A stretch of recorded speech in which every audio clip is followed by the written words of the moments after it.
Bom dia, pessoal! Achei prudente reservar a aula de hoje para a gente poder discutir como é que usa uma equação em física. Diversas pessoas têm tido dificuldade com isso e eu acho extremamente importante a gente enfrentar essas dificuldades o quanto antes possível. A primeira coisa importante que temos a fazer é reconhecer quem são os atores que atuam nas equações. Muitas pessoas olham apenas para os números, mas esquecem o papel de outros dois personagens que exercem funções tão importantes quanto. A primeira delas é as grandezas, que dão origem a esses números, e a segunda são as unidades de medida em que esses números são expressos. Todo objeto de estudo da física é caracterizado por essas três coisas: grandezas, números e unidades de medida. A grandeza é uma propriedade do objeto que temos a capacidade de medir. Por exemplo, a altura ou a massa de uma pessoa ou a temperatura e a pressão de um ambiente. Acontece que essa propriedade ela pode ser muito diversa, né? A pessoa pode ser muito grande, a pessoa pode ser muito pequena, o dia pode estar muito quente ou o dia pode estar muito frio. Para isso a gente acopla na grandeza um número. E esse número ele representa, em termos de quantidade, aquilo que está sendo estudado. Por último, o instrumento que difere a física da matemática pura, do campo mais abstrato, é exatamente a unidade de medida. A unidade de medida é aquilo que dá realidade para aquilo que a gente está estudando. Sem a unidade de medida, a gente perde o senso de realidade. O que adianta falar que a temperatura de um dia é de 73 graus? Para o Brasil, que adota Celsius como unidade de medida de temperatura, esse valor seria um valor impossível, enquanto que para os Estados Unidos, que adota Fahrenheit, o valor seria muito aceitável. É somente a partir da unidade de medida que o número ganha um elemento de realidade. É com esse conjunto que explicamos e comparamos coisas como, por exemplo, três ambientes. Falar que a pressão da Terra é de 1 atmosfera é uma coisa muito vaga, pois ela só tem esse valor próximo do nível do mar. Existem regiões muito altas na Terra, como o Pico do Everest, que tem pressões muito baixas que chegam até 0,4 atmosferas. Da mesma forma, existem regiões muito profundas, como a Fossa das Marianas, que atingem pressões de 1000 atmosferas. Percebam que a diferença brusca nos números mostra o quanto o lugar mais alto da Terra é diferente dos lugares mais profundos da Terra.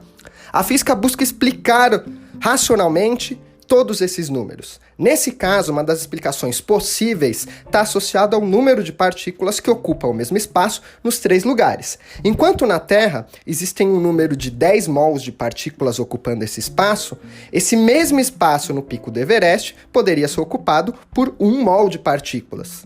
Ou, no caso das Fossas das Marianas, 100 mol de partículas, o que seria uma quantidade muito maior.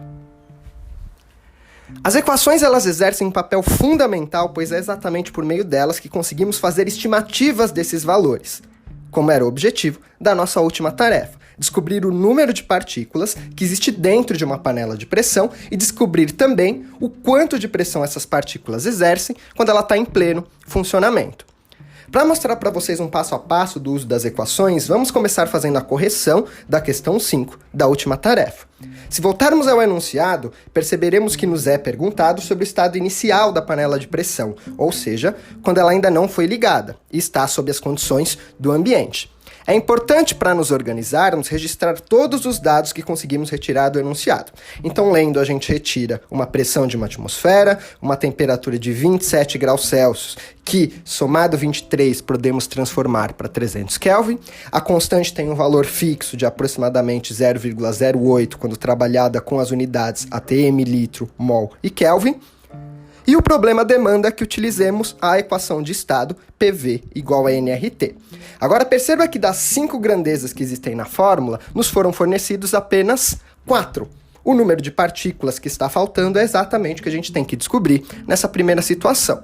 Agora, em cada grandeza da equação, a gente vai substituir o seu valor correspondente. A pressão com valor de 1, volume com valor de 3, igual a o número de partículas que não sabemos, então deixamos o N, a constante dos gases com valor fixo de 0,08 e a temperatura com valor de 300 Kelvin.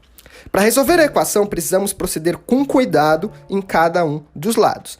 Aqui do lado esquerdo a gente tem 3 vezes 1, que dá 3, enquanto que do outro lado, 0,08 vezes 300, que dá 24. Em seguida, esse 24 que está multiplicando, a gente passa para o outro lado dividindo, o que nos fornece um número de partículas igual a 0,125 mol, que é exatamente a resposta da questão número 5. Agora vamos passar para a questão número 6. Diferente da primeira, ela agora se concentra em estudar a panela de pressão em pleno funcionamento. Então o fogo é ligado, com isso altera a temperatura do gás e ativa a válvula de segurança, e que a gente consegue perceber que isso está acontecendo pela fumaça que está sendo emitida continuamente de dentro da panela. Vamos iniciar novamente tentando identificar e organizar todos os dados que são fornecidos no enunciado. A temperatura pela ação do fogo sobe para 147 graus Celsius, que somado 273 nos fornecem 420 Kelvin. O volume do gás da panela permanece o mesmo, 3 litros, uma vez que ela não sofre mudanças de tamanho. A constante dos gases tem valor fixo de 0,08 e o enunciado afirma que o número de partículas permanece o mesmo, ou seja, os mesmos 0,125 mol que calculamos no item anterior. O problema também exige o uso da equação de estado PV igual a nRT. Perceba que, novamente, a gente tem 4 das 5 grandezas da equação, faltando apenas a pressão, que é exatamente o que a gente tem que calcular nesse problema. Como não sabemos a pressão, em seu lugar escrevemos a incógnita P. O volume vale 3, igual a o número de partículas que vale 0,125, a constante vale 0,08 e a temperatura 420. Resolvendo o lado esquerdo da equação, temos P vezes 3, que vale 3P. No lado direito, vamos por partes. 0,08 vezes 420 dá 33,6. Agora, fazendo 33,6 vezes 0,125, isso dá 4,2. Então, temos 3P igual a 4,2. Passando 3 que está multiplicando de um lado para o outro dividindo, obtemos um valor de 1,4 atm, que é exatamente a resposta final desse problema. Então por hoje é só, pessoal. Espero que se habituem mais à resolução de equações nesse tipo de problemas e até a próxima semana.